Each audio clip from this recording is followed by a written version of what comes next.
मैं जानता हूं कि आज सुबह जो प्रेस कॉन्फ्रेंस हो रही है, आप सभी को आने में थोड़ा समय भी लगा होगा, क्योंकि मोदी सरकार के समय जिस प्रकार से ऐतिहासिक निर्णय हो रहे हैं, रात भर पार्लियामेंट चल रहा है। स्वाभाविक रूप से सांसदगण तो काम कर ही रहे हैं, मगर पत्रकार बंधु भी मेहनत मुशक्कत कर रहे हैं, रात भर जग रहे हैं। उसके कारण आपका भी बहुत साधुवाद और अभिनंदन। आज इस मंच पर मेरे साथ मौजूद है बंगाल के राज्य भारतीय जनता पार्टी के अध्यक्ष एवं केंद्र में मंत्री आदरणीय सुकांत मजूमदार दा। मैं उनका बहुत बहुत स्वागत करता हूं। और अभी जिस विषय पर हम प्रेस कॉन्फ्रेंस करने वाले हैं, उस विषय को लेकर उन्होंने जमीन पर आंदोलन भी किया है, युद्ध भी छेड़ा है, न्याय की गुहार भी की है। इसलिए आज मेरे कुछ विषय को रखने के पश्चात बहुत तफसील से उस विषय को माननीय मंत्री जी भी रखेंगे। आज का प्रेस कॉन्फ्रेंस बहुत ही गंभीर मुद्दे को लेकर है। बंगाल में क्या हो रहा है, आप में से हर कोई वाकिफ है। बंगाल की परिस्थिति, बंगाल का भ्रष्टाचार, बंगाल में दीदी की दादागिरी, यह आज पूरे भारतवर्ष में ही नहीं, विश्व में लोग देख रहे हैं। अभी ऑक्सफोर्ड में जाके ममता बनर्जी ने कहा कि मैं टाइग्रेस हूं। कोई टाइग्रेस कभी भ्रष्टाचार में लिप्त नहीं होता। कोई टाइग्रेस कभी अपने ही बच्चों का भक्षण नहीं करता है। जो वास्तविक लीडर होता है, वो कभी पैसा मार करके भ्रष्टाचार के और करप्शन के माध्यम से अपने ही लोगों को नर्क में नहीं भेजता है, उनका जिंदगी, उनके जीवन को नारकीय नहीं बनाता है। मगर बड़े दुख के साथ कहना पड़ रहा है कि ममता बनर्जी एवं उनकी सरकार ने बंगाल में जिस प्रकार से भ्रष्टाचार को अनलीश किया है, भ्रष्टाचार को खुलेआम छोड़ रखा है, आज उसका गाज लाखों लोगों के ऊपर पड़ा है। आप सबने देखा, कल सुप्रीम कोर्ट, भारत का सर्वोच्च न्यायालय सुप्रीम कोर्ट ने बंगाल में जो स्कूल भर्ती घोटाला हुआ था, स्कूल भर्ती घोटाला 2016 से 2021 के बीच लगभग 23 से 24 लाख एप्लीकेंट बंगाल के अंदर टीचर और नॉन टीचिंग स्टाफ की पोस्ट्स जो एडवर्टाइजमेंट के माध्यम से निकली थी, उसमें उन्होंने अप्लाई किया था। और 2016 से 2021 के बीच लगभग 25,780 से अधिक टीचर और नॉन टीचिंग स्टाफ का रिक्रूटमेंट किया गया था। और उसमें इतने बड़े तादाद में भ्रष्टाचार हुआ था कि इस विषय को लेकर अनेकों लोग कोर्ट में गए थे। और उस समय बंगाल में इसे ब्राइब फॉर जॉब स्कैम, पैसा लेकर काम देने वाला scam, bribe for job scam और स्कूल भर्ती घोटाले के नाम से जाना गया। अप्रैल 22, 2024 में कलकत्ता के हाईकोर्ट ने बड़ा स्पष्ट निर्णय दिया। उन्होंने यह निर्णय दिया कि ये जो 25,780 रिक्रूटमेंट जिनकी हुई है, यह रिक्रूटमेंट प्रोसीजर फॉल्टी है, ये भ्रष्टाचार से मारा हुआ है, पैसा लेकर गलत तरीकों से ओएमआर सीट जो होती है, उस ओएमआर सीट जिसको कि ऑप्टिकल मार्क रिकॉग्नाइजेशन शीट कहते हैं, जब ये एग्जाम होता है तो इसकी शीट की इवैल्यूएशन होती है, उसको डिस्ट्रॉय कर दिया गया ताकि ये पता ना चले कि कौन सही है और कौन गलत है, ताकि जो सबसे नीचे के पायदान पे जिस कैंडिडेट का मार्किंग हुआ है, उसको ऊपर लाके एक हायर रैंक में स्थापित किया जा सके। जो टॉपर नहीं है उसको टॉपर बना दिया जाए, जिसने क्वालिफाई नहीं किया और ओएमआर शीट में कोई भी प्रश्न का उत्तर नहीं दिया, उसको किस प्रकार से रिक्रूटमेंट दे दिया जाए। पैसे के बल पर। तो कलकत्ता हाईकोर्ट ने 22 अप्रैल 2024 में स्पष्टतः कहा कि इसे खारिज किया जाए, दूसरी बार अपॉइंटमेंट प्रोसेस शुरू की जाए और सबसे बड़ी बात सीबीआई की जांच हो। सीबीआई की जांच हो। आप याद करिए उस समय किस प्रकार ममता बनर्जी और उनके जो साथी हैं टीएमसी के सीबीआई के खिलाफ, ईडी के खिलाफ अनर्गल बयानबाजी कर रहे थे। सीबीआई कैसे राज्य में प्रवेश नहीं करे, और ये जो इंडी अलायंस वाले हैं सब भ्रष्टाचारी, ये सारे भ्रष्टाचारी मिलकर हम कर्नाटक में सीबीआई को घुसने नहीं देंगे, हम बंगाल में सीबीआई को घुसने नहीं देंगे, जहां कांग्रेस शासित राज्य या इंडी के गठबंधन के लोग हैं वहां सीबीआई नहीं घुसेगी। क्यों नहीं घुसेगी? क्योंकि वहां हम डाका डालेंगे, हम वहां चोरी करेंगे और हमारी चोरी सीना जोरी के दम पर होगा, कोई हमें पकड़ने की हिम्मत नहीं करेगा। और कल सुप्रीम कोर्ट ने chief justice of India Sanjeev Khanna और जस्टिस संजय कुमार की बेंच ने अपना फाइनल जजमेंट सुनाया। जब हाई कोर्ट ने यह जजमेंट दिया था खारिज करने का, तो 126 एप्लीकेंट गए थे सुप्रीम कोर्ट में अपना एप्लीकेशन दायर करने के लिए, अपील दायर करने के लिए कि हाई कोर्ट के इस जजमेंट को खारिज कर दिया जाए। उसमें से एक एप्लीकेंट वेस्ट बंगाल की सरकार भी थी। सरकार ने कहा नहीं, ये हाईकोर्ट गलत बोल रही है, ये हाईकोर्ट हमारे एजुकेशन सिस्टम को ध्वंस करना चाहती है। तो हाईकोर्ट के इस फरमान को, हाईकोर्ट के इस डिसीजन को खारिज कर दिया जाए। सोचिए, ऐसा बोला था वेस्ट बंगाल की सरकार ने। सुप्रीम कोर्ट ने उस समय स्टे ऑर्डर दिया कि ठीक है, अभी स्टे करिए, हम पूरे तफसील से स्टडी करेंगे। उन्होंने सब पे स्टे ऑर्डर दिया, तफसील से इसमें पूरी स्टडी हुई और कल सुप्रीम कोर्ट ने 2 जजों की बेंच, जिसमें chief justice of India Sanjeev Khanna और जस्टिस संजय कुमार, दोनों ने अपना जजमेंट सुनाया। मैं जजमेंट का एक अंश पढ़ के सुनाता। We have gone through the facts regarding findings of this case. Entire selection process is vitiated by manipulation and fraud. हमने इस केस के तथ्य को जांचा है, पूरे केस के तथ्य को जांचा है, सुप्रीम कोर्ट कह रही है। और पूरा का पूरा मामला जो सिलेक्शन प्रोसेस है वो मैनिपुलेटिव है, उसको मैनिपुलेट किया गया है और फ्रॉड है, धोखाधड़ी है, धोखा दिया गया है। Credibility and legitimacy has been denuded. Credibility और legitimacy की धज्जियां उड़ गई हैं। किसकी credibility और किसकी legitimacy की धज्जियां उड़ी है? ममता बनर्जी की सरकार, वेस्ट बंगाल की सरकार और वेस्ट बंगाल की मुख्यमंत्री ममता बनर्जी की credibility और उनकी legitimacy की धज्जियां उड़ गई हैं। यह सुप्रीम कोर्ट ने कहा है, ये कोई भारतीय जनता पार्टी नहीं कह रही। No reason to interfere in the high court judgment. Supreme court ने कहा कोई कारण नहीं है कि जो हाईकोर्ट की जजमेंट है उसमें हम इंटरफियर करें। हाईकोर्ट ने ठीक कहा है, tainted candidates must be terminated.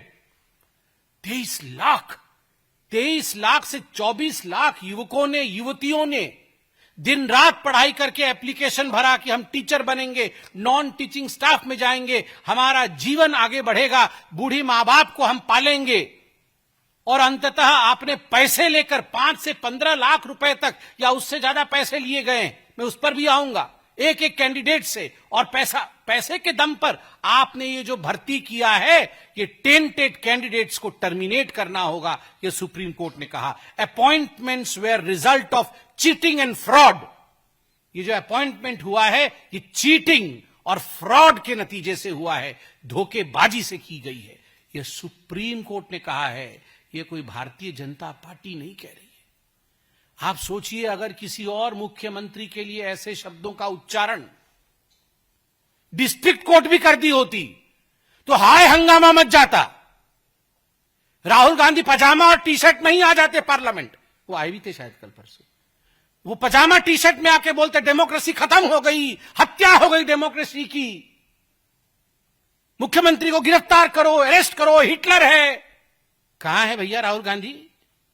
कहां हो आप? कहां है ये इंडी वाले? आओ ना, ये डिस्ट्रिक्ट कोर्ट ने नहीं, सुप्रीम कोर्ट ने बताया है। और ऐसे रिक्रूटमेंट स्कैम्स के लिए याद करिए, हरियाणा में पूर्व में मुख्यमंत्री जेल गए हैं, जेल।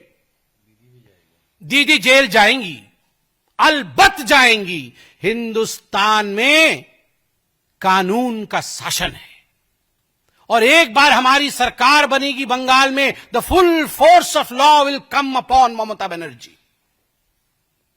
पूरा फोर्स जो कानून का है, नैतिकता का है, भारत के संविधान का है, उसके मुताबिक जिन लोगों ने हजारों लाखों लोगों के जीवन को नारकीय बनाया है, उनको दुख दिया है, प्रताड़ना दी है, वो जेल के सलाखों के पीछे होने ही चाहिए। मैं आज न्यूज में देख रहा था, कितने लोग रो रहे हैं, कितनी टीचर्स रो रही हैं, उनका घर बर्बाद हो रहा है। ये जो अभी लगभग 26,000 लोग निकाले जाएंगे, क्या लगता है आपको, अगर भ्रष्टाचार के माध्यम से भी जो टेंटेड हैं उनको भी रखा गया हो, तो उनकी जिंदगी पर भी क्या गुजर रही होगी? क्योंकि ये सारी घपलेबाजी, घोटालेबाजी ममता बनर्जी की सरकार ने किया है, इसलिए लाखों लोग आज परेशान हैं। ममता बनर्जी जी से आज हम सब डिमांड करते हैं कि जो 25,750 लोगों की तनख्वाह बंद होगी, ममता बनर्जी टीएमसी के फंड से, सीएम रिलीफ फंड से उनका भरण पोषण करे और उनको सैलरी दे, उनको सैलरी दे और उनका भरण पोषण करे। और ममता बनर्जी ने कल कहा है सुप्रीम कोर्ट के इस जजमेंट के पश्चात कि ह्यूमैनिटेरियन ग्राउंड में, ऐसे ह्यूमैनिटेरियन तो ग्राउंड तो वो समझती ही नहीं, ह्यूमैनिटेरियन ग्राउंड पे मैं सुप्रीम कोर्ट की जजमेंट को नहीं मानूंगी। I will not comply by the orders of Supreme Court. मैं नहीं मानती हूं, मैं खारिज करती हूं सुप्रीम कोर्ट के ऑर्डर को। मेरा सुप्रीम कोर्ट से भी सविनय निवेदन है कि ऐसे विषयों को सुओ मोटो उठाना चाहिए और contempt of court Mamata Banerjee और तृणमूल कांग्रेस की सरकार पर लगना चाहिए। किसी मुख्यमंत्री की हिम्मत हो सकती है ऐसे, वो सुप्रीम कोर्ट के लिए कहे कि हम सुप्रीम कोर्ट के ऑर्डर को नहीं मानेंगे? दिस इज हिटलरशिप, ये होता है डिक्टेटरशिप, ये होता है हिटलर बनना। जब कोई व्यक्ति उठकर कह दे कि मैं सुप्रीम कोर्ट को नहीं मानती, मैं सुप्रीम कोर्ट के जजमेंट को नहीं मानूंगी, ये होता है डिक्टेटरशिप। और इसलिए इस तालिबानी डिक्टेटरशिप शासन के खिलाफ आज बंगाल की जनता को एक होने की आवश्यकता है। याद करिए, वो पार्थ चैटर्जी, सब लाया हूं मैं, वो पार्थ चैटर्जी जो गिरफ्तार हुए थे 2022 में, उस समय वो पार्थ चैटर्जी स्टेट के एजुकेशन मिनिस्टर थे। और स्टेट के एजुकेशन मिनिस्टर के साथ साथ कौन कौन गिरफ्तार हुए थे? एमएलए मानिक भट्टाचार्य, एमएलए जीवन Krishna Saha, TMC leader Shantanu Kundu, TMC leader quintal Ghosh, सबसे मुख्य पार्थ चैटर्जी। मगर मेरे से भी गलत उच्चारण हो गया, सबसे मुख्य पार्थ चैटर्जी नहीं, पार्थ चैटर्जी का जो अरेस्ट मेमो है, मुझे पता नहीं आप में से कितने लोगों ने पार्थ चैटर्जी का अरेस्ट मेमो पढ़ा है। पार्थ चैटर्जी ने अपने अरेस्ट मेमो में लिखा है, your guardian and your relative, जिसके कहने पर आप काम करते हैं, उन्होंने लिखा है अपने हैंडराइटिंग से ममता बनर्जी, ममता बंदोपाध्याय, अमार गार्डियन। आप सोचिए, पथप्रदर्शक ममता बनर्जी, আমার গার্ডিয়ান মমতা ব্যানার্জি, আমার रिश्तेदार, আমার रिलेटिव ममता बनर्जी, ममता दीदी, ये उनके अरेस्ट मेमो में लिखा हुआ है। आप जाके देखिए अरेस्ट मेमो। अरे जो पथ प्रदर्शक है, जो मार्गदर्शक है, जिसके कहने पर आपने ये घोटाला किया, वो पार्थ चैटर्जी जेल के अंदर है, तो दीदी जेल के अंदर क्यों नहीं? ये फोटो देखिए, ये पार्थ चैटर्जी, पार्थ चैटर्जी के साथ जो मोहतरमा खड़ी है उनका नाम अर्पिता घोष है। आप सब जानते हैं अर्पिता घोष उनकी एसोसिएट थी। और ये जो नोटों की गड्डी 2 बार रेड हुए और कुल मिलाकर के 49 करोड़ रुपया, अर्पिता मुखर्जी ये अर्पिता मुखर्जी उनकी एड है, क्लोज एड। अर्पिता मुखर्जी के घर में भी रेड हुए, अनेकों और जगह रेड हुए। 49 करोड़ रुपए ईडी ने रिकवर किया इस रेड में। आप अभी जो मैंने बताया अरेस्ट मेमो में क्लोज रिलेटिव एंड मार्गदर्शक, देखिए ये चिन्ह दोनों मार्गदर्शक से मार्गदर्शन ले रहे हैं। आप देखिए फोटो अच्छे से देखिए, इसको छापिए भी। ये देखिए क्या करना होगा, पूछ रही हैं दीदी से पार्थदा। पार्थ जी पूछ रहे हैं, दीदी बोल रही है सब घोटाला करो, सब घोटाला करो, ये पैसा टीएमसी में जमा करो। यही बात हो रहा है। यहां देखिए, ये देखिए वही चल रहा है दोनों के बीच खुसुर फुसुर। किस प्रकार करोड़ों रुपए हथियाया जाए, ये दोनों देखिए जरा, गार्डियन एंड क्लोज रिलेटिव दोनों की फोटो।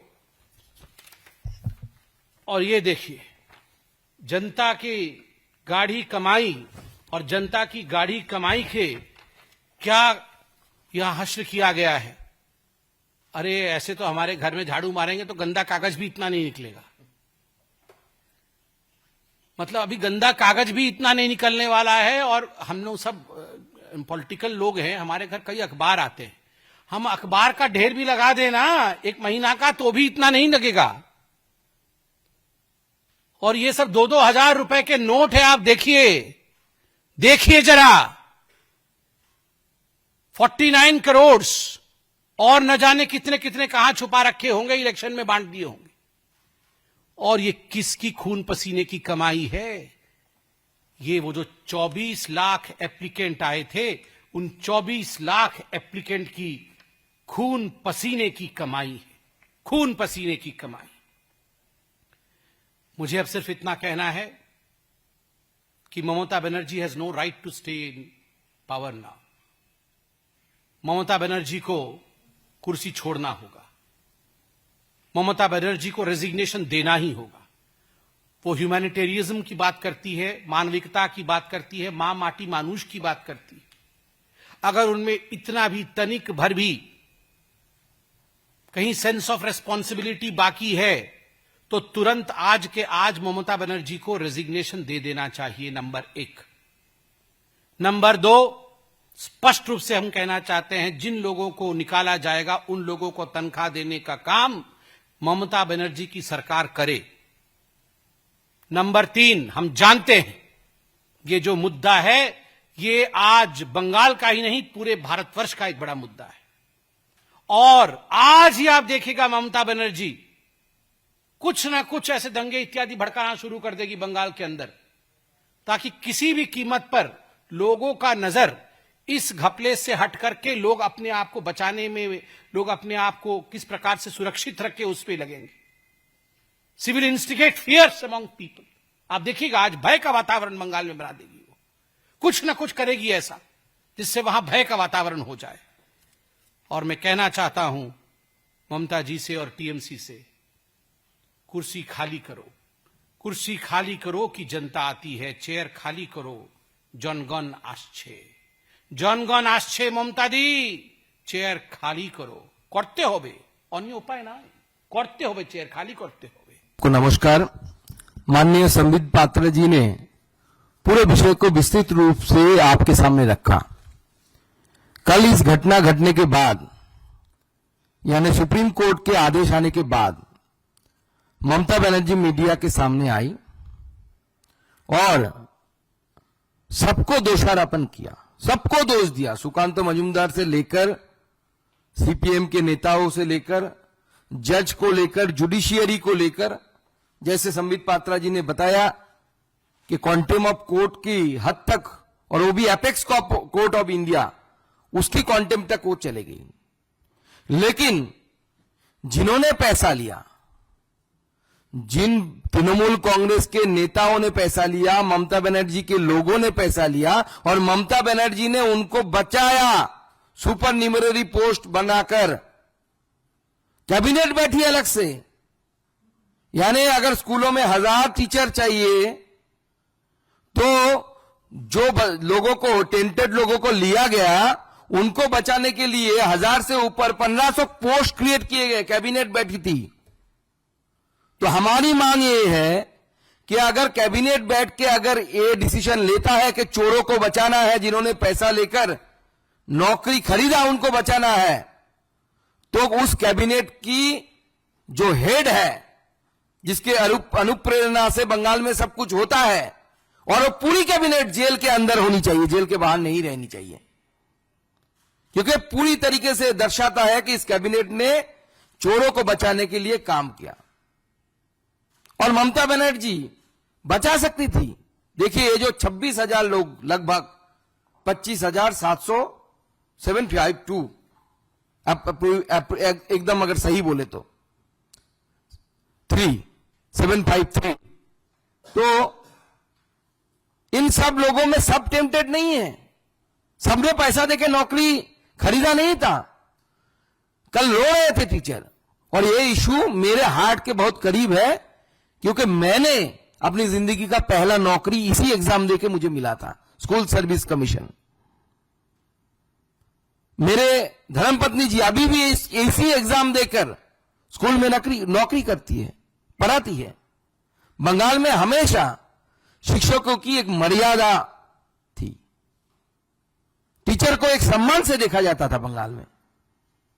कल हम जब देख रहे थे कि ममता बनर्जी के कारण यूनिवर्सिटी टॉपर, गोल्ड मेडलिस्ट रो रही थी, बहुत सारे लोग रो रहे थे कि ईएमआई कैसे देंगे, परिवार को चलाएंगे कैसे, बूढ़ी मां बाप है, उनकी दवाई कहां से होगी। इसके लिए अगर कोई रिस्पॉन्सिबल है, एक व्यक्ति को अगर रिस्पॉन्सिबल किया जा सकता है, उसका नाम ममता बनर्जी है और उनकी पूरी पार्टी है। ये मैंने जो बताया कि लोअर कोर्ट ने, यानी हाई कोर्ट में सिंगल बेंच ने ये सजेशन दिया था कि आप दूध को अलग करो, पानी को अलग करो। यहां तक कि हाई कोर्ट ने यह भी बोला था कि लगभग 5,000 अराउंड जो दागी है, मतलब जिन्होंने पैसा देकर नौकरी खरीदा, बाकी लोग सही है एकदम, अपने परिश्रम से पढ़ाई करके उन्होंने ये नौकरी जुटाई थी, अपने पुरुषार्थ पर उनको नौकरी मिला था। लेकिन ममता बनर्जी के जो एडवाइजर थे, उन्होंने उनको एडवाइस दिया कि आप अगर बचना चाहती है तो, अगर तृणमूल कांग्रेस के नेताओं को जिन्होंने पैसा लिया हाथ फैलाकर, उनको बचाना चाहते हैं तो दूध और पानी को आप मिला दो। तो दूध और पानी जब मिल जाएगा, कोर्ट इसको डिफरेंशिएट नहीं कर पाएगी, अलग नहीं कर पाएगी, तो कोर्ट बोलेगा ठीक है, जो हो गया उसको रहने दो। अब पासा उल्टा पड़ गया है। कोर्ट बोला है कि, हाई कोर्ट ने भी बोला था, डिवीजन बेंच ने भी उसी राय को बहाल रखा था, और आप भारतवर्ष के सुप्रीम कोर्ट जो चीफ जस्टिस के नेतृत्व में बना, 2 जजेस की जो राय आया है, जो वर्डिक्ट आया है, वो स्पष्ट कर देती है कि ममता बनर्जी ने जो चालाकी की थी, वो चालाकी कोर्ट के सामने पकड़ी गई। कोर्ट ने उल्टा बोला कि दूध और पानी अगर अलग नहीं किया जा सकता तो पूरा ही फेंक दो। लेकिन इस जो वर्डिक्ट आया है, इस वर्डिक्ट में हमारा सिर्फ इतना ही सवाल है कि लगभग 20,000 से ऊपर लोग जिन्होंने परिश्रम करके जिनको नौकरी मिला, उनका कोई दोष होने के बावजूद उनका नौकरी जा रहा है। लेकिन टीएमसी के जो लीडर, जिन्होंने पैसा लिया, पैसा लेके नौकरी बेचा, मॉल बना दिया है ममता बनर्जी ने पश्चिम बंगाल में को। जो खरीदना है आपको, टीचर खरीदना है, नौकरी खरीदना है, सैंड लेके नदी से बेचना है, जो चाहे आप कर सकते हैं, सिर्फ पैसा देना है। शॉपिंग मॉल बना के रख दिया है ममता बनर्जी पश्चिम बंगाल को। इसलिए हम चाहते हैं कि सरकार, संविधान ने जो प्रपोजल दिया कि पार्टी के पैसे से, सीएम रिलीफ फंड से जो योग्य है उनको पैसा देने की काम किया जाए, सीएम रिलीफ फंड से और टीएमसी की पार्टी से, क्योंकि पैसा टीएमसी की पार्टी के पास गया है। और सिर्फ हम नहीं बोले, ऑडियो रिकॉर्डिंग है, आपको पता है कि ईडी एक दूसरा केस वहां पे चल रही है, जिसमें कालीघाटेर काकू बोल के एक कैरेक्टर है, जीवन कृष्ण भद्रो, उनका एक ऑडियो आया है जिसमें उस ऑडियो में बोल रहा है वो व्यक्ति बांग्ला में कि पार्थो लोभी है, लोभी मतलब बहुत लालची है, उसको 25 करोड़ देते हैं, अभिषेक को 20 करोड़ देते हैं। जिस मानिक भट्टाचार्य का नाम इन्होंने लिया, उस मानिक को इतना देते हैं, बंटवारा चल रहा है पैसे की, ऑडियो में है। हाँ, कौन अभिषेक है ये तो सब जानते हैं, ये कौन सा अभिषेक है। कभी वो बोले थे कि मेरे खिलाफ एक भी सबूत आ जाएगा या मेरे खिलाफ चोरी हो जाए, प्रमाणित हो जाएगी, तो मैं फांसी के मंच में अपने आप को लटका दूंगा। अब उनको मंच नहीं मिल रहा है कि क्या नहीं मिल रहा है मालूम नहीं मुझे, लेकिन ये जो एक के बाद एक चोरी बंगाल में तृणमूल कांग्रेस के समय हुई है, इसका हद पार हो चुका है। ममता बनर्जी को अब जाना चाहिए। अगर खुद से उतरती है तो चेयर से तो सही है, नहीं तो जनता जनार्दन जाके कान पकड़ के चेयर से उतार देगी। वो समय आ रहा है। तो पहला डिमांड हमारा है सीएम रिलीफ फंड से या पार्टी से आप पैसा दो इनको। दूसरी मेरी एक सजेशन है ममता बनर्जी की सरकार को कि जो योग्य कैंडिडेट है लगभग 20,000 से ऊपर, इनको कोर्ट ने बोला कि आप 3 महीने बाद फिर एग्जाम दो, देके आपने आपको एलिजिबल साबित करो। अब एक टीचर 16 से पढ़ा रही है स्कूल में, आप जानते हैं एग्जाम जो होता है वो ग्रेजुएट या मास्टर डिग्री लेवल का होता है, जो सिलेक्शन का एग्जाम होता है, और स्कूल में पढ़ाना पड़ता है स्कूल स्टैंडर्ड के 11-12 स्टैंडर्ड या उसके नीचे वाला स्टैंडर्ड का। तो स्वाभाविक है सब्जेक्ट से सब डिटैच है 16 साल से आज तक, उतना तो ऑनर्स या बीए, बीएससी, एमएससी, एमए उस सब्जेक्ट से लोग डिटैच है। तो मेरा सजेशन है कि मैं अपने जिंदगी के 10 साल लगभग पढ़ाते आ रहा हूं, कॉलेज, स्कूल, यूनिवर्सिटी मिलाकर। मेरा एक सजेशन सरकार से है कि आप ये जो योग्य व्यक्ति है जब एसएससी में बैठेंगे, इन्होंने इतने साल पढ़ाया, 16 से 25 साल तक पढ़ाया, हर साल के लिए एसएससी के रूल में परिवर्तन करिए, हर साल के लिए उनको मार्क्स देनी चाहिए, क्योंकि एक्सपीरियंस का मार्क्स हर रिक्रूटमेंट में होता है। कोई बंदा कॉलेज सर्विस कमीशन में जाता है तो उन्होंने कितना कॉलेज में पढ़ाया, कितना साल, उसके लिए मार्क्स दिया जाता है। तो मेरा सजेशन एज ए टीचर मैं ये देना चाहता हूं सरकार को कि आप नियम में परिवर्तन करिए। इन सारे टीचरों को जो योग्य थे, जो टेंटेड है, जिन्होंने पैसा देके नौकरी मिला, उनके लिए नहीं, उनके साथ हमारी सहानुभूति है, लेकिन शिक्षा जैसे महत्वपूर्ण मामले में, और उस कौन सी शिक्षा, सरकारी शिक्षा जहां पे आम आदमी के बच्चे जाते हैं, बच्चियां जाती है पढ़ने के लिए, उसके साथ कॉम्प्रोमाइज नहीं होनी चाहिए। और ममता बनर्जी ने कॉम्प्रोमाइज कराया है। इसलिए जो एग्जाम में बैठेंगे योग्य टीचर है, उनको रिलीफ मार्क देने की व्यवस्था की जाए। और लॉ के जानकार लोग वो बता पाएंगे। मैं सरकार को कि मैं बोलूंगा, उनसे रिक्वेस्ट करूंगा कि आप, बहुत हो चुका है, आप लॉयरों से, एडवोकेट से सलाह परामर्श करिए। अगर आर्टिकल 146 या किसी पे भी योग्य के लिए, योग्य जो टीचर है लगभग 20,000, उनके लिए अगर आप फिर से सुप्रीम कोर्ट में अगर कुछ कर सकते हैं, कुछ प्रावधान है, तो उसको भी एक्सप्लोर करना चाहिए योग्य लोगों को बचाने के लिए, क्योंकि ये लोग पूरे रास्ते में आ चुके हैं। ममता बनर्जी ने पूरी तरीके से बंगाल की भविष्य को खत्म कर दिया है। और मैं आपको बताता हूं, ये सिर्फ शुरुआत है। 8 तारीख को दूसरा केस खुलने वाला है, मतलब जो सुप्रीम कोर्ट ने स्टे ऑर्डर लगा के रखा है, जिसमें फिर से विचार होगा कि कैबिनेट में, जो मैं बात पहले ही बताया, कैबिनेट ने जो सुपर न्यूमररी पोस्ट क्रिएट किए है, इसके लिए फिर से कोर्ट सुनवाई करेगी। और मुझे भारत के जुडिशियरी पे पूर्ण विश्वास है, ममता बनर्जी या अभिषेक बनर्जी की तरह नहीं, जुडिशियरी पे पूर्ण विश्वास है कि इसमें जो दागी लोग हैं, यानी जो नेताओं ने दुष्कर्म किया, ममता बनर्जी ने और उनकी सरकार ने जो दुष्कर्म किया, इसका सजा भारत का कोर्ट, भारत का न्यायालय ममता बनर्जी को देगी।